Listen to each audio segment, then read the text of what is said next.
પ્રશ્ન સાંપ્રત સમયમાં જે ભક્તો મામાદેવની પૂજા કરે છે એમના મનમાં એક સંશય હોય કે અમે જેમની પૂજા કરીએ છીએ એમની ઉત્પત્તિ ક્યાંથી થઈ? તો સંતો મહાપુરુષના મુખે સાંભળેલું છે કે શિવ પુરાણમાં જ્યારે સતીએ દેહ ત્યાગ કર્યો એની સાથે આ કથા સંકળાયેલી છે. દક્ષ પ્રજાપતિ અને શિવનો જ્યારે કલહ થયો ત્યારે શિવનો દ્રોહ કરવા માટે દક્ષે યજ્ઞનું આયોજન કર્યું છે. અને આપણે સૌ કથા જાણીએ છીએ કે સતી ત્યાં જાય છે અને પછી સતી સમજી ગયા કે આ તો મારા પતિનો દ્રોહ કરવા માટે યજ્ઞ કર્યો છે.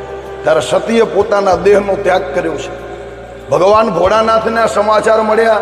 ભગવાન ખૂબ ક્રોધાયમાન થયા અને પોતાની જટામાંથી વીરભદ્રને પ્રગટ કરી અને આજ્ઞા કરી કે જાઓ તમે દક્ષના યજ્ઞનો વિધ્વંસ કરી નાખો. વીરભદ્ર દક્ષના યજ્ઞમાં આવે અને ભગવાન શિવે કીધું એ પ્રમાણે દક્ષના યજ્ઞનો વિધ્વંસ કરી નાખ્યો. ભગવાનના શરણે આવે ત્યારે ભગવાને વીરભદ્રને એવું વરદાન આપ્યું કે જાઓ આ જન્મમાં તમે મારું આ કાર્ય કર્યું છે તો કળિયુગમાં તમે ધરતી ઉપર મામાદેવ તરીકે પ્રસિદ્ધ થશો. શમીના વૃક્ષમાં આંબલીના વૃક્ષમાં તમારું સ્થાન હશે અને જે ભક્તો તમારી પૂજા કરશે અર્ચના કરશે એમની મનોકામના હું પૂર્ણ કરીશ.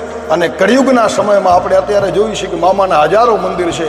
દરેક ભક્ત અહીંયા રોતા આવે છે અને ભગવાનની કૃપાથી હસતા જાય છે. તો ભગવાન મામાદેવ પણ આપ સૌનું કલ્યાણ કરે, સૌનું મંગલ કરે એ જ પ્રાર્થના. અસ્તુ.